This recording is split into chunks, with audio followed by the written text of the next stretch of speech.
And in today's video, it's got nothing to do with Dualtrons or any of the PMDs that I use. If you haven't been following the news lately, just today itself, LTA released a statement that they are working towards a car-lite Singapore, and that basically means that the Land Transport Authority actually announced today that Singapore's vehicle growth rate will be cut to 0, down from the current 0.25%, for all private passenger cars categories A and B, as well as motorcycles in category D.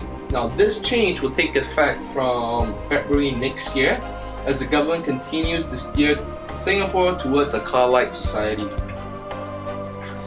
The growth rates for goods and vehicles and buses in category C will remain unchanged at 0.25% until the first quarter of 2021.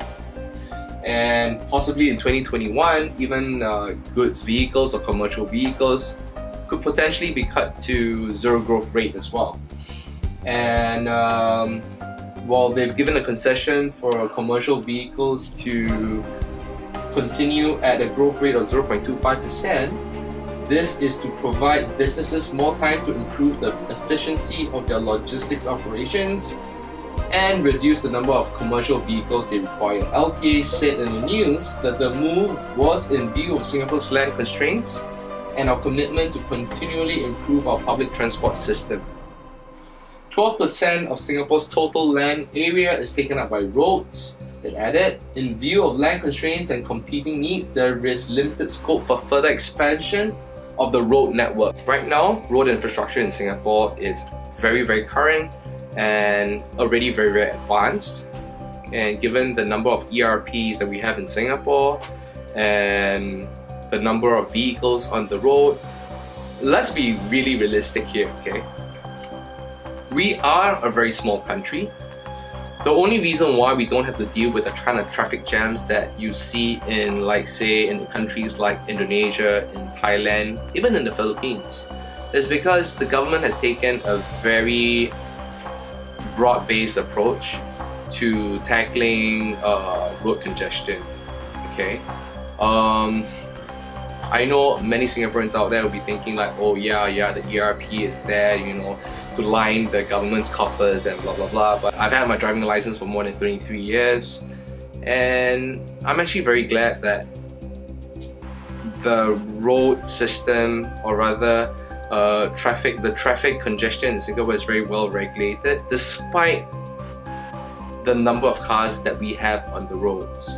I think it's also mitigated by the fact that, you know, our transport system, like the MRT, given its breakdowns, blah blah blah, the buses, you know, even taxis in general. And again, if you think along those lines, you know, with Uber and Grab coming on board, it really is to mitigate point A to point B kind of a commute, especially for people actually going to work. So I think it's a very broad-based approach. Now, with today's announcement from the Land Transport Authority, let me just continue. LTA added that the government would continue to invest 20 billion in new rail infrastructure, 4 billion to renew and expand rail operating assets, and 4 billion in bus contracting subsidies over the next 5 years.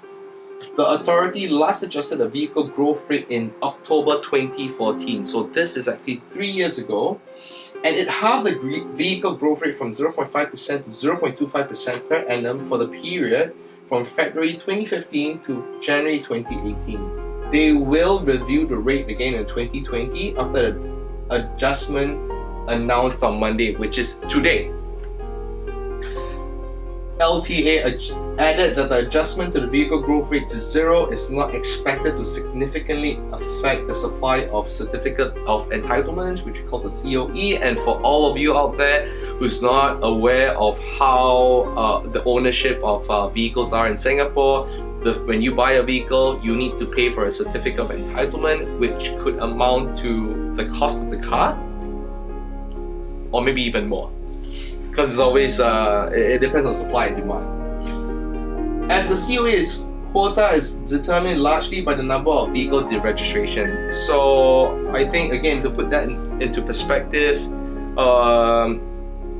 all the vehicles in Singapore after 10 years will have to be deregistered, or you can choose to renew the certificate of entitlement with a fresh 10-year COE, and then in which you would have to pay the price of maybe now 50, 40, 50, who knows. But the important point is this. The important point is that the government, I think the key point is that the government is agreeing to invest 20 billion in new rail infrastructure. Now, for all you Singaporeans out there, this is extremely important, okay? We are a small country. If we don't take care of pollution on the road, this will greatly affect each and every single one of us. YouTube is really a channel for change, and there are certain things that I strongly advocate. Although I am a hardcore petrol head, I grew up, you know, with initial D, fast cars and everything. But 7 years ago, I was extremely fixated with hybrid cars and electric bikes and e-scooters. So I've had the Stealth, and the Stealth, it's been 6 years now, and it's still one of those electric bikes that really blows my mind away. You know, the efficiency, the speed, the power, getting me from point A to point B, it's just mind-blowing. And I know that some of you out there, you know, who's still on the sidelines about, oh, why ride an e-scooter? It's so dangerous. Up until the point when you own an e-scooter, you will never understand the kind of convenience it can offer you. Rather, if you make a conscious effort to understand why there is such a huge proliferation of e-scooters or personal mobility devices in Singapore, this is exactly why. Singapore is trying to steer itself towards a car-lite society. Let's finish up the article that the Land Transport Authority announced today. Meanwhile, the COE quota for the next 3 months from November 2017, that's next month, to January 2018 will be 25,913 based on the existing 0.25% vehicle growth rate. The government has been mulling over a zero vehicle growth rate for some time. In March 2015, then Senior Minister of State for Transport Josephine Teo said in a Committee of Supply speech that it was likely that the vehicle population growth rate would need to be lowered to 0% in the future. I'm glad it's actually happening now. I'm sad that it may potentially push up the cost of a COE, which is the certificate of entitlement, but it's really a step in the right direction for zero vehicle growth. Because we are in Singapore, we need to regulate congestion, and we want the transport system to be as efficient as possible. Mrs. Teo had noted that as long as Singaporeans' incomes continue to grow, it is unlikely for private car ownership to be a low-cost transport option. Now, with that, it's kind of a loaded statement. If you read between the lines, to put it bluntly, going forward, car ownership will not be a low-cost option. It will not. And that's the reason why we've got the MRT. And that brings me to what I actually have to say. Personal mobility devices are here to stay. They will continue to haunt you on the pavements, shared pathways. E-bikes will continue to proliferate on the roads. And take note, at this point in time now, if you talk about all the brick and mortar shops for bicycles in general, I'm talking about like huge or big players. Okay, we've got Trek bikes, right? We've got Specialized bikes, we've got Giant bikes, we've got Scott. Okay, all the big brands, you know, in the bicycle world, they have their own electric bikes. Okay, very advanced. mid-drive system. And guess what? All the big brands are holding out on bringing the e-bikes into Singapore for fear of, at this point in time now, all we're seeing on the roads, especially for e-bikes, are the crappy made in China ones, you know, with absolutely no brand. The reliability of an e-bike is absolutely horrible. Tire punctures, very shabby workmanship. They run lead acid batteries. You know what? There's a whole bunch of options out there for e-bikes right now. And just put the Stealth Bomber aside. If I compare it with what that's available on the road, there is absolutely no comparison. I still have no idea why e-bikes in Singapore they look so terrible. Although the word is really out, you know, the LTA actually allows for, you know, the registration of e-bikes, but I don't understand why the e-bike retailers in Singapore are not stepping up their game. That to me is just extremely disturbing. Now, for all of you out there who's still on the fence about what is this whole hype about PMDs, what is this whole hype about e-scooters in general? Yes, I recognize that there are the occasional black sheeps out there who will ride their e-scooters on the road, who will flout the rules, and I even see people talking about, oh my god, that e-scooter is faster than a motorcycle. Guys, Tesla, you know Tesla? Yeah, Tesla is an electric vehicle. It will blow a GTR to pieces, okay? That's electric technology for you. I mean, it's quite disturbing that that a lot of people out there are so not aware of what electric vehicles are capable of, the kind of speeds can do, the kind of power it has. Now, with speed and power, with electric, there is another set of challenges. And again, recently, you know, we talk about exploding fires, about the Singapore Civil Defence Force having to deal with exploding e-scooters being left to charge overnight and blah blah blah.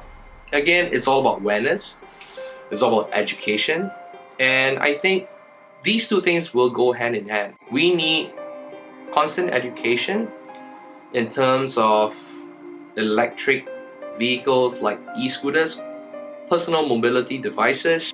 These things are driven electronically and it will be a hazard if it's not well taken care of.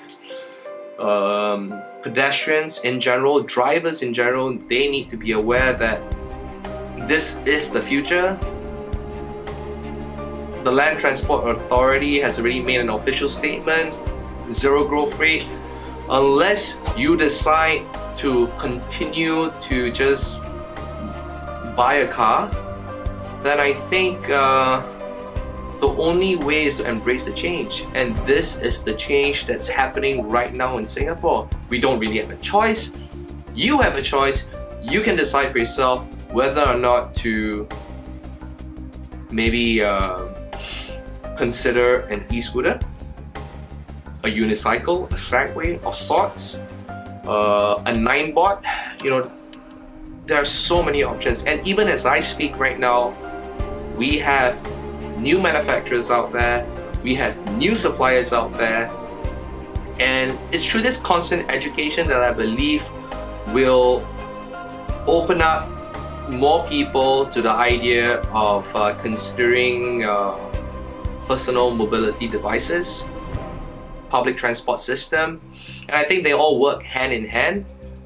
Believe me, when I had my Stealth electric bike, I never looked at e-scooters at all, not even one bit, because 6 years ago there was no such thing as the LTA coming in and talking about, oh, you know, there was this accident, that accident. Anyway, I will leave all of you out there with this thought. Singaporeans, permanent residents, or people living in Singapore, I just want you to know that car ownership is going to get a lot more expensive. We need to understand what's gonna work going forward. For all my subscribers out there, you know I love my Duotron. I think we all need to work together to make sure that we can all coexist together.